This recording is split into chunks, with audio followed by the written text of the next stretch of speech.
So I've been playing another code.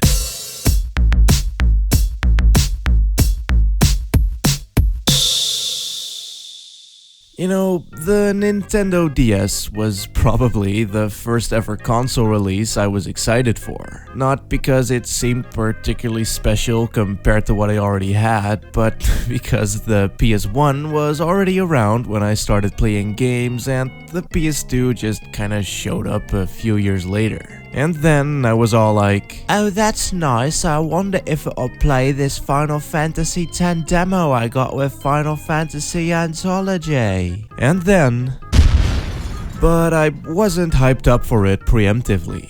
I was pretty young at the time and I didn't really read any magazines either, so most gaming related shit just kinda happened to me. But then, when me and my friends were playing some Pokemon and that Dragon Ball Z game with the cards, someone brought along some pieces of paper bundled together. These pieces of paper told of a legend. A legend of this black and gray machine with 2 screens. It played a Sonic game which kinda looked like shit, but it was Sonic, and I knew that guy. And also a new Metroid game.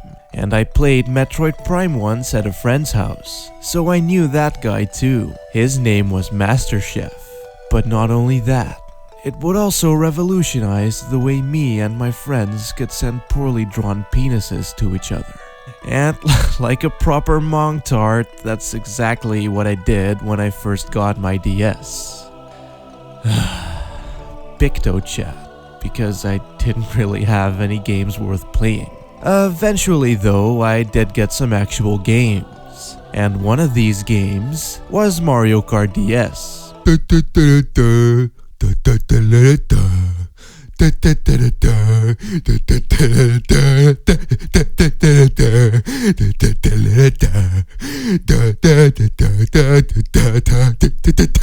Another code is a tiny piece of gray plastic developed by Cing, a company you probably never heard of. They made some games, some of which did relatively well, but most of them just faded into obscurity for a variety of reasons. Another code being one of them. Anyway, the story of Another Code follows the tale of Ashley Mizuki Robbins. Ashley's parents are scientists, but also they were murder-killed. Or so she thought, as on her 14th birthday, she received a letter from her dad telling her that he's alive and that he's waiting for her on Blood Edward Island.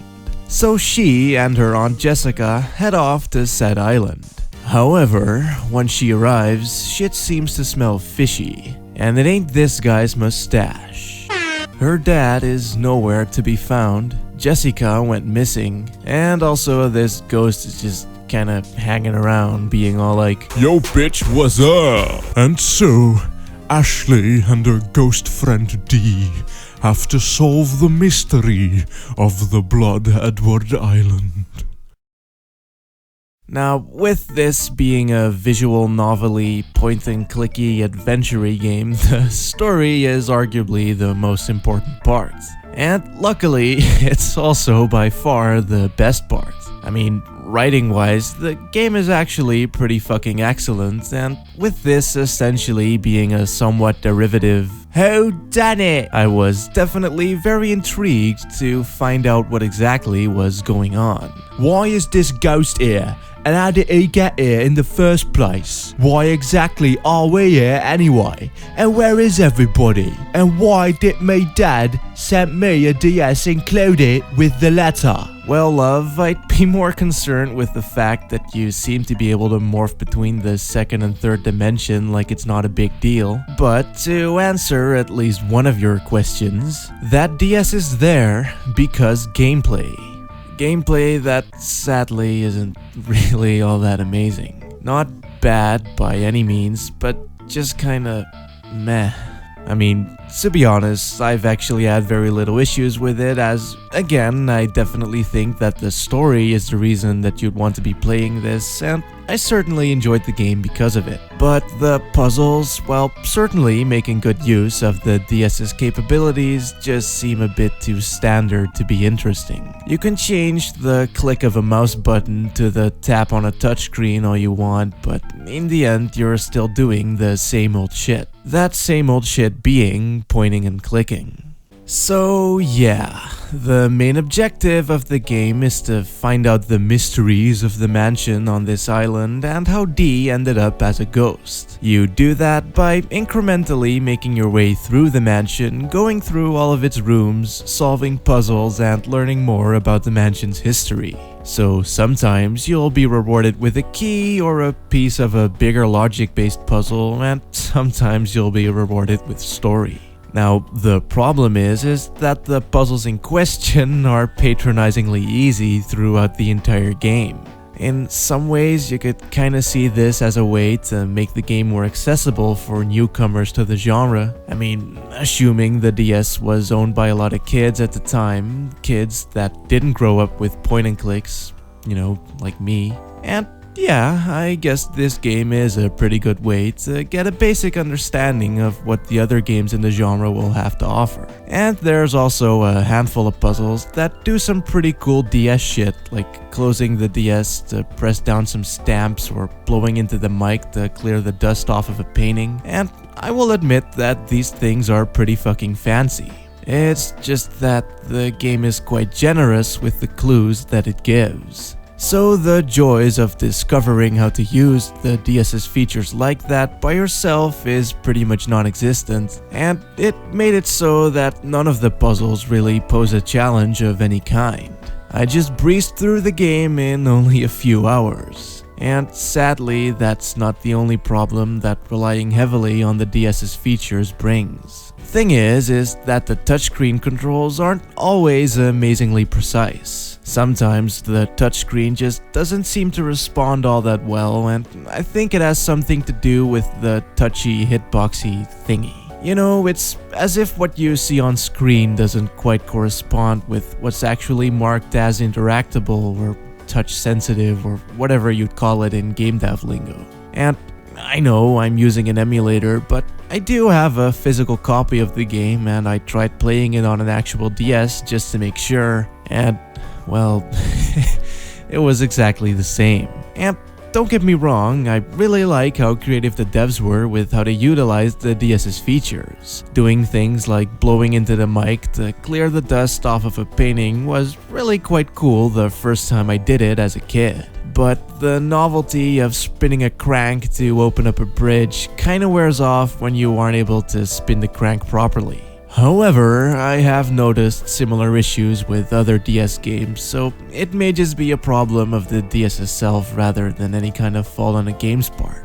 But still, when you already know exactly what it is you need to do because of the game's lower difficulty, it can be pretty frustrating when you can't actually do it.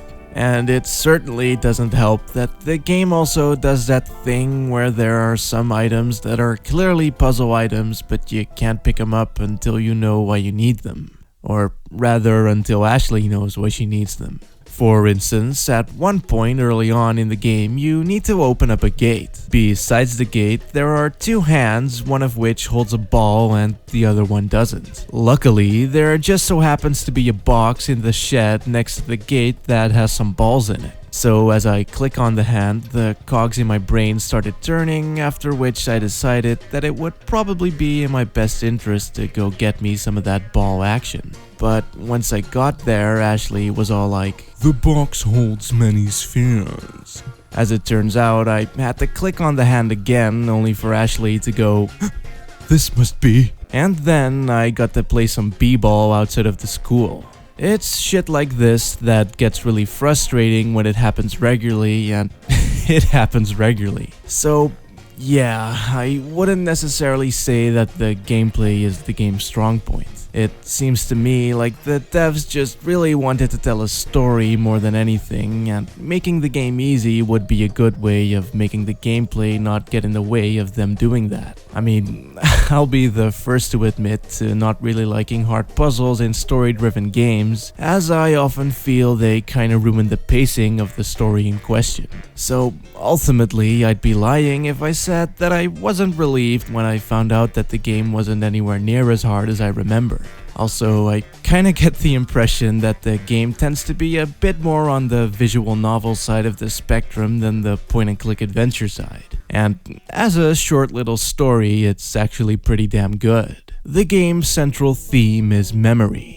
And while amnesia is often a very, very lazy plot device, this game actually does some pretty cool mystery-solving stuff with it. The game's writer, Rika Suzuki, said in an interview that I'd never read because I found it on Wikipedia that one thing that I reflect in my work is the idea of memories as a device for moving the story along. One of the things I try to acknowledge is the difference between a recollection and a memory.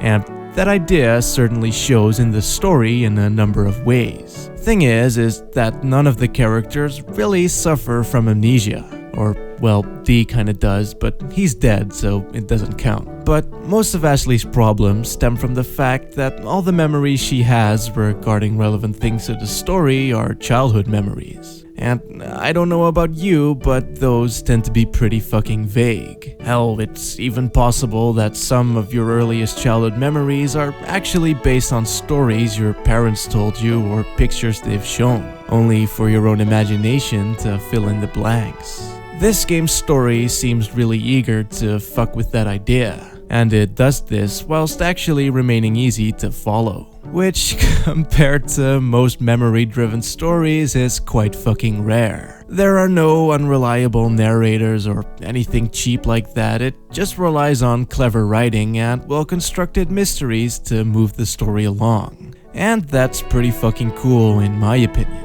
And what's also pretty fucking cool in my opinion is the game's overall tone. Unlike most games set in mansions, it isn't a horror game, but it still kinda has that uncanny vibe about it that you tend to feel when exploring someone else's house all alone.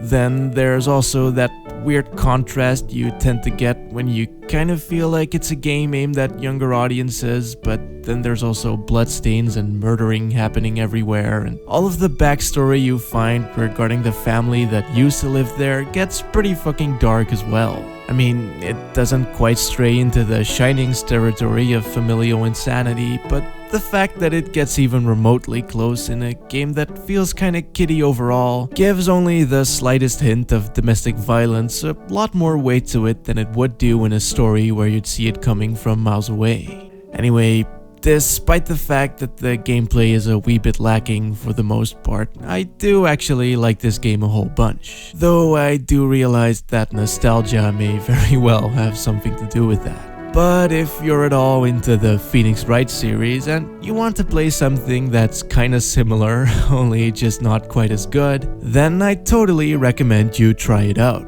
bitch.